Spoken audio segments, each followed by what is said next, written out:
Right now, joining me on the KDON Live line, it's Kevin Richards, Ventura Web Design. Thank you so much for being with us. Hey, good morning, Al. I'm just checking out alanstock.com. It's a great-looking website. It is a great looking website, and by way of disclosure, Kevin Richards, Ventura Web Design, designed that page, and they did an absolutely fabulous job, and I appreciate it very much. We have Kevin on each week, though, to talk about some of the things going on in the world of the Internet and with the computers and the like. Let's start out with the Apple patenting this new way to protect us from spam. Tell me about that. Yeah, it's pretty cool. The technology's right in the name of the patent. They called it disposable email address generation and mapping to a regular email account. So what that means is they're trying to solve the problem that when you go shopping online or when you give your name, your email address out to some company, and then they turn around and email you 20 times a day with it, which is something nobody wants, they're trying to solve that problem. So they're going to automate the process, hopefully. And, of course, with patents, you never know if it's just something they're holding on to protect so nobody else can do it, or if it's something they're actually going to do. But the concept here is that the system would automatically generate a disposable email address. You would give that to whoever you're doing business with online. And then once that email address has outlived its useful life, it's getting too much spam, or you've already dealt with getting the tracking numbers on that order that you purchased, whatever's going on, it would automatically get rid of that email address for you. Really? How long does that take then? Well, it really depends. I mean, Apple's going to have to come up with a way to identify what clearly defines a useful life of an email address. So is it for just one order from one company? Is it a set period of time, say 3 months? I don't know what it's going to be, but the number of email addresses is certainly infinite. Wow, incredible stuff. Let me head over to something else real quick. I got so much to talk about this morning. The Las Vegas Sands websites were hacked, and I understand that employee Social Security numbers may have been stolen. What else might be missing? Is it still down, by the way? I have not checked. I don't want to go to a website and get hammered with spam or malware, but basically it's from what I understand, it is down. I saw the screenshots of when it was down, and they're being pretty careful. They're taking their time in getting it back up, and what I understand the reason for that is because they want to really figure out exactly what was happening, what systems were attacked. I think they just came out and said that no credit cards were stolen, so that's a great thing. It's a different type of attack than what happened over the holidays with, say, Target. So it's a situation that's still ongoing from what I understand, and it's affecting all of the Sands websites, including the Macau and Pennsylvania and all those different properties they have. Really? All of that, and they have no idea how this all came about, and I'm surprised they weren't more protected. I know that, Apple makes a point of really trying to protect things, but I'm surprised they weren't more protected. Well, I think it's a situation where you can break into anything if you want to. It just takes an amount of time. And I think it was great that they were able to get, and it's probably because it's a high-profile hacking incident, but they were able to get the FBI and other agencies involved right away. So hopefully they're able to find out what happened and pass the word to other corporations so it doesn't happen again. Wow. Big stuff also going on, I know, at Yahoo right now. Speaking of break, they have something called a fast break. What's that all about? They do. They've got two secret projects going on. One is called Fast Break, and the other is called Curveball. And they're two projects. Of course, Yahoo hasn't confirmed or denied these.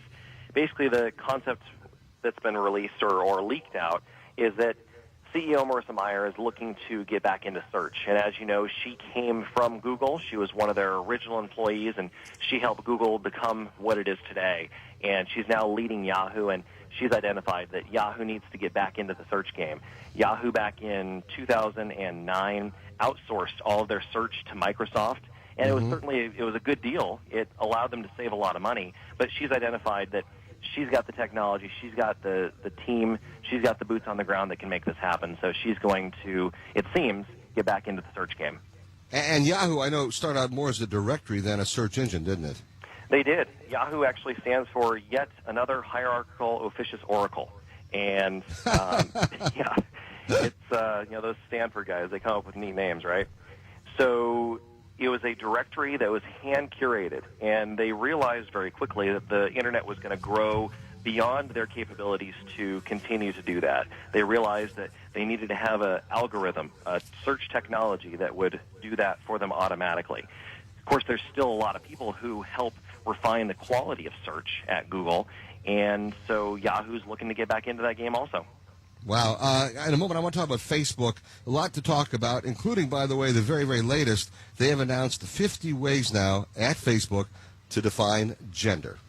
So we're going to, I want to come on back and talk a bit about that. We got a lot to talk about this morning. Kevin Richards, Ventura Web Design. You want to find out more about them, of course, go to alanstock.com. On the right-hand side of the page, you'll see the Ventura Web Design logo. Click onto that, and you can get in touch with Kevin Richards and the good folks at Ventura Web Design. We'll continue in just a moment. Join us right now on the KDON live line is Kevin Richards from Ventura Web Design. And Kevin, thank you so much again for being with us. I appreciate it. Absolutely. You have become pretty self-sufficient with your internet skills, Alan.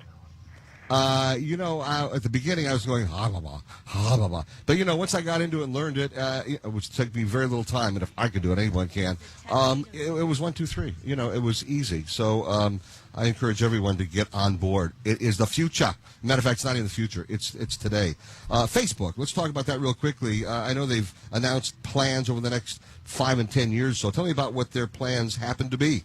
Well, he's talking about the future. Facebook is the future. Facebook is not going away as much as the media who built it up would like to tear it down.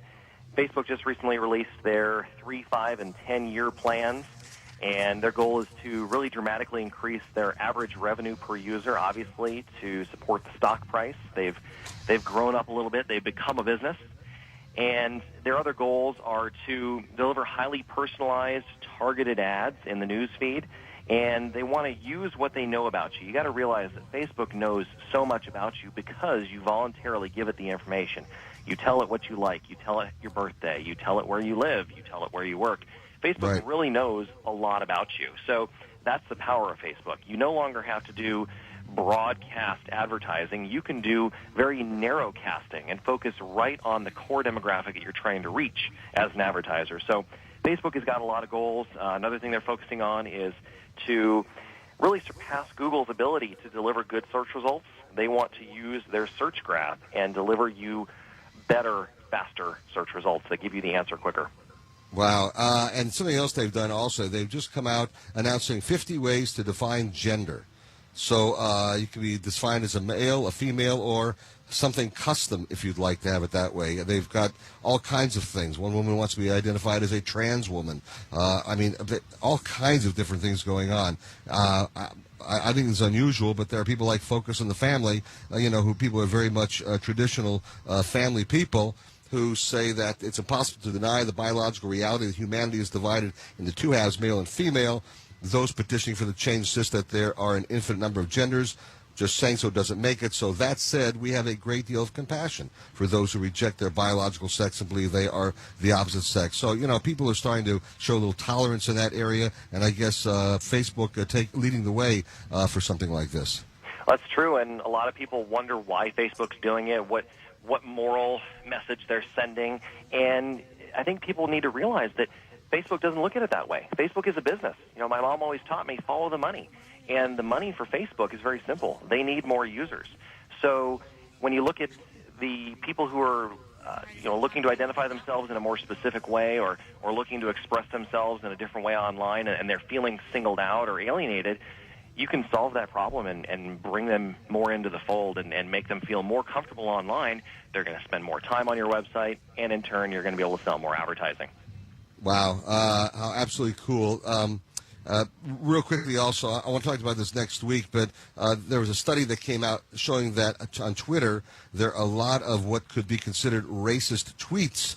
They've come up with the most popular insult, and I'll tell you what that was when we talk next week, but they actually did a whole study showing that Twitter putting out a lot of what's considered racist, although a lot of it isn't harmful necessarily because it's not done with evil intent. It's just that there are a lot of racist things being put out there on this very small, 126 letter, 146 letter tweets that people can put out. Very strange stuff, but I think we'll talk about that more next week, and we'll get into it a little bit. Kevin Richards, Ventura Web Design. You can, again, find out more about Ventura Web Design by going to alanstock.com. On the right-hand side of the page, you'll see the Ventura Web Design logo. Go ahead and click onto that. You can find out what they're all about. You can contact Kevin Richards, again, the people who designed my website, alanstock.com. Kevin, thanks so much for being with us. I do appreciate it. Hey, thank you, Alan. Be safe out there on those social networks. It's a crazy place. You got that one right, absolutely. Take good care, Kevin Richards. We'll talk to you again next week.